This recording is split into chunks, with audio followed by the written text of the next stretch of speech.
চীনের পূর্বাঞ্চলের একটি কারিগরি শিক্ষা প্রতিষ্ঠানে সাবেক এক শিক্ষার্থীর ছুরিকাঘাতে ৮ জন নিহত এবং ১৭ জন আহত হয়েছেন। পুলিশ জানিয়েছে সন্দেহভাজন ব্যক্তিকে ঘটনাস্থল থেকে আটক করা হয়েছে। শনিবার ১৬ নভেম্বর স্থানীয় সময় সন্ধ্যায় পূর্ব চীনের জিয়াংশু প্রদেশের ইক্সিং শহরের Wuxing vocational institute of arts and টেকনোলজিতে এই মর্মান্তিক হামলা হয়। খবর এএফপি। পুলিশ জানায় ২১ বছর বয়সী হামলাকারী ছিল একই প্রতিষ্ঠানের সাবেক শিক্ষার্থী। চলতি বছর তিনি স্নাতক হওয়ার কথা ছিলেন, তবে পরীক্ষায় ফেল করায় তিনি অত্যন্ত হতাশ ছিলেন। পুলিশ সূত্রে জানা যায়, রাগ প্রকাশ করতে তিনি প্রতিষ্ঠানে আসেন এবং সেখানেই এই নৃশংস হামলা চালান।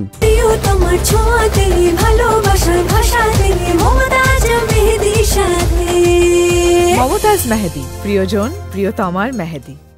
শিক্ষা প্রতিষ্ঠানটির ওয়েবসাইটে প্রকাশিত তথ্য অনুযায়ী Wuxing vocational institute of arts and টেকনোলজিতে বিশ্বের বিভিন্ন দেশের প্রায় ১২,০০০ শিক্ষার্থী পড়াশোনা করেন। প্রতিষ্ঠানটি সাংহাই থেকে প্রায় ১৫০ কিলোমিটার পশ্চিমে অবস্থিত। প্রতিষ্ঠানটিতে শিল্প, নকশা, সিরামিক ও ফ্যাশন সহ নানা বিষয়ে পড়াশোনা করা হয়। ইক্সিং শহরের পুলিশ জানিয়েছে, আহত ব্যক্তিদের চিকিৎসার জন্য জরুরি পরিষেবাগুলো পূর্ণমাত্রায় কাজ করছে এবং ক্ষতিগ্রস্তদের যথাযথ যত্ন নেওয়া হচ্ছে। এদিকে চীনের ছুরিকাঘাতের ঘটনা অস্বাভাবিক নয়, তবে এ ধরনের হামলায় হতাহতের ঘটনা তুলনামূলকভাবে দুর্লভ। দেশটিতে কঠোর বন্দুক আইন এবং ব্যাপক নজরদারির কারণে সাধারণ সহিংস অপরাধের ঘটনা কম ঘটে। এর আগে চলতি সপ্তাহের শুরুর দিকে চীনের দক্ষিণাঞ্চলীয় ঝুহাই শহরে এক ব্যক্তি তার গাড়ি চালিয়ে ভিড়ে আছড়ে পড়ে।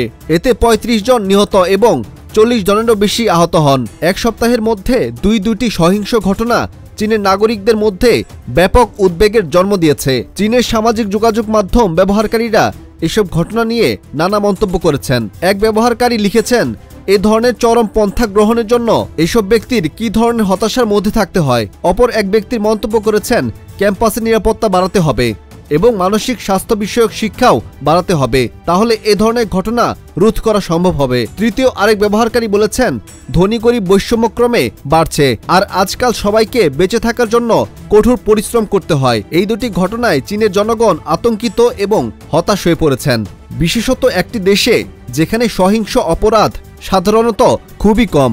বিশ্ব সংবাদ, অপরাজয়া।